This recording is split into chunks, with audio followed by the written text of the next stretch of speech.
প্রথমত একটি কথা বলছি, হচ্ছে মানহাজ শব্দটি নিয়ে আলহামদুলিল্লাহ, যেহেতু এখানে অনেক জ্ঞানী গুণী ব্যক্তিরাই আছেন, মানহাজ শব্দটি অনেকেই জানেন।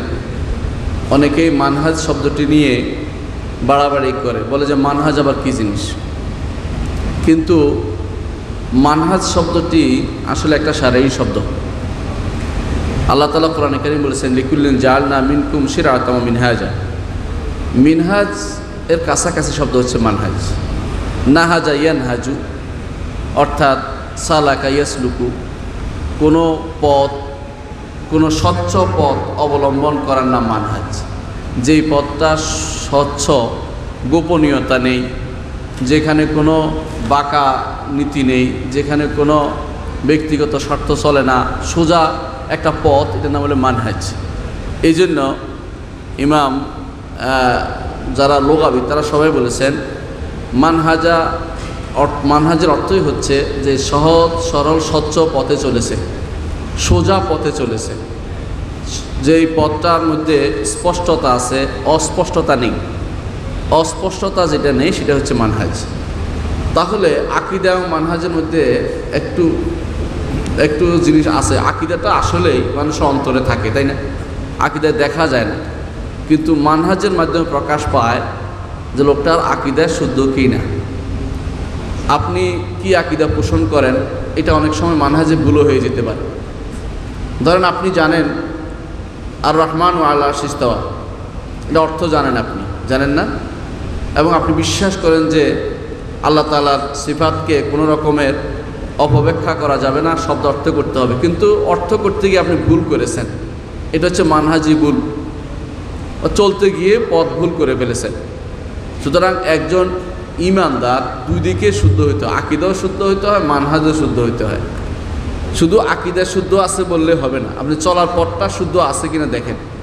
আপনি হয়তো দেখবেন মুখস্থ করে ফেলছেন অনেক কিছু আকীদার, কিন্তু চলতে গিয়ে ভুল করে ফেলছেন, তাহলে মানহাজে ভুল হয়ে যাচ্ছে। সেই জন্য মানহাজটা খুব গুরুত্বপূর্ণ একটি সাবজেক্ট। মানহাজটা শুদ্ধ করে নিতে হয়। তার সাথে যদি যোগ হয় মানহাজুস সালাফ, সালফে সালেহিনের, তার সাথে যদি মানহাজুস সালাফ যদি একসাথ হয়, তাহলে অর্থ কিন্তু আরেকটু বোল্ড হয়। কারণ খারাপ লোকের পথ, দুষ্ট লোকের পথ, ভিন্ন ভিন্ন পথ আছে, কিন্তু আমাদের জানতে হবে সালাফের পথ। সালাফ কিভাবে চলেছেন, সালাফ কি পদ্ধতি অবলম্বন করেছেন, কোন নীতিতে তারা ছিলেন, কোন রীতি অনুসারে তারা চলেছেন, এটা হচ্ছে মানহাজুস সালাফ। এখন সালাফ কারা? সালাফ শব্দটির আরবি অর্থ হচ্ছে যারা চলে গেছে, মাদা। এই জন্য আল্লাহ তাআলা কোরআনে কারীম বলেছেন, আফাল্লাহু আম্মা সালাফা, যা চলে গেছে তার আল্লাহ তাআলা ক্ষমা করে দিবেন। এটা হচ্ছে মূল শব্দ, যারা চলে গেছে। কিন্তু আমরা সাধারণত শুধু সালাফ বিশ্বাস বলি না, আমরা বলি সালাফুস সালেহ।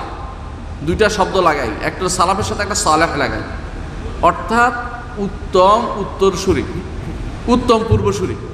উত্তম পূর্বসূরি, আমাদের উত্তম পূর্বসূরি কারা?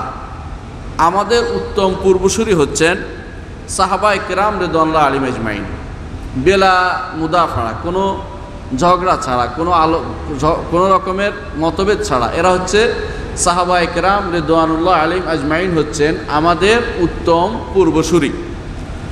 তার সাথে কারা? তাবেঈনরা এবং তাবেঈনরা, যারা সাহাবায়ে কেরামকে উত্তমভাবে অনুসরণ করে চলেছেন, তারাই হচ্ছেন সালাফ, তারাই হচ্ছেন সালাফ।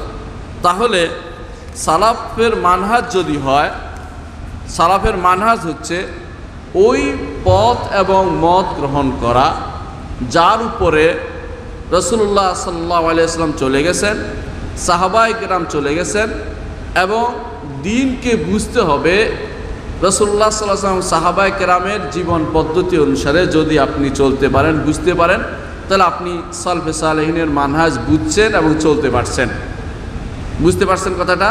তাহলে সালাফি নেসবত যেটা, যে আমরা নিজেদেরকে নেসবত করি, যে আমরা সালফে সালেহিন অনুসরণ করি, এর অর্থ হচ্ছে এটা রাসূলুল্লাহ সাল্লাল্লাহু আলাইহি ওয়াসাল্লাম সাহাবায়ে কেরাম যেই পথে চলে গেছে এবং যেইভাবে দিনকে বুঝেছে আমাদেরকে সেইভাবে সেই পথে দিনকে বুঝতে হবে।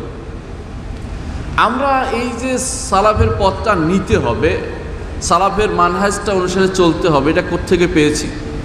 এটা রাসূলুল্লাহ সাল্লাল্লাহু আলাইহি ওয়াসাল্লাম হাদিস থেকে আমরা পেয়েছি। হাদিসে আছে রাসূলুল্লাহ সাল্লাল্লাহু আলাইহি ওয়াসাল্লাম বলেছেন, সাতাফতারিকু উম্মতি আলা 73 ফিরকা কুল্লুহা ফিন্নার ইল্লা ওয়াহিদা কিলা মান হিয়া ইয়া রাসূলুল্লাহ ক্বালা মান কানা আলা মা আনা আলাইহি ওয়া আসহাবি।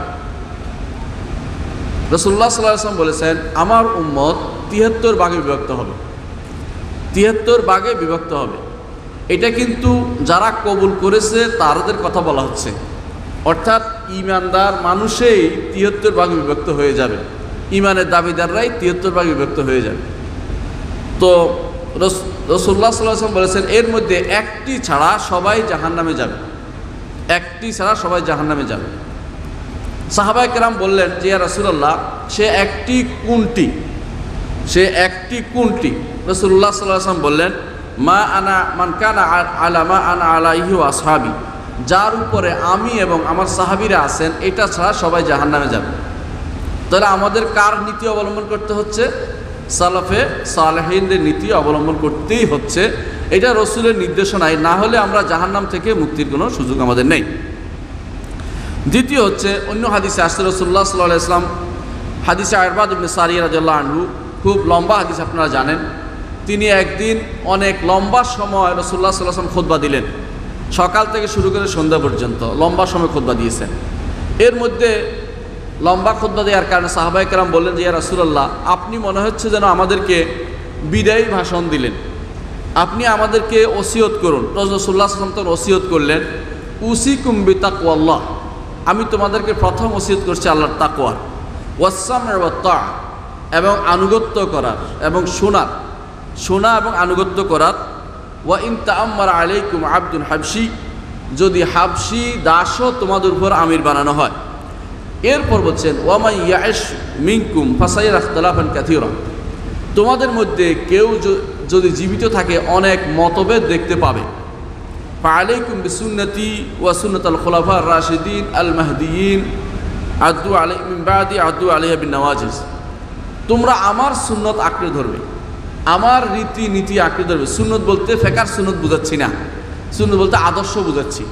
রাসূলুল্লাহ সাল্লাল্লাহু আলাইহি ওয়াসাল্লাম বলছেন যে আমার আদর্শ আঁকড়ে থাকবে, এবং আমার পরে আমার খলিফাদের, যারা হেদায়েতপ্রাপ্ত খলিফা আসবে, যে মাহদি খলিফা 4 জন আমরা জানি, এদের রীতিনীতি তোমরা আঁকড়ে ধরবে।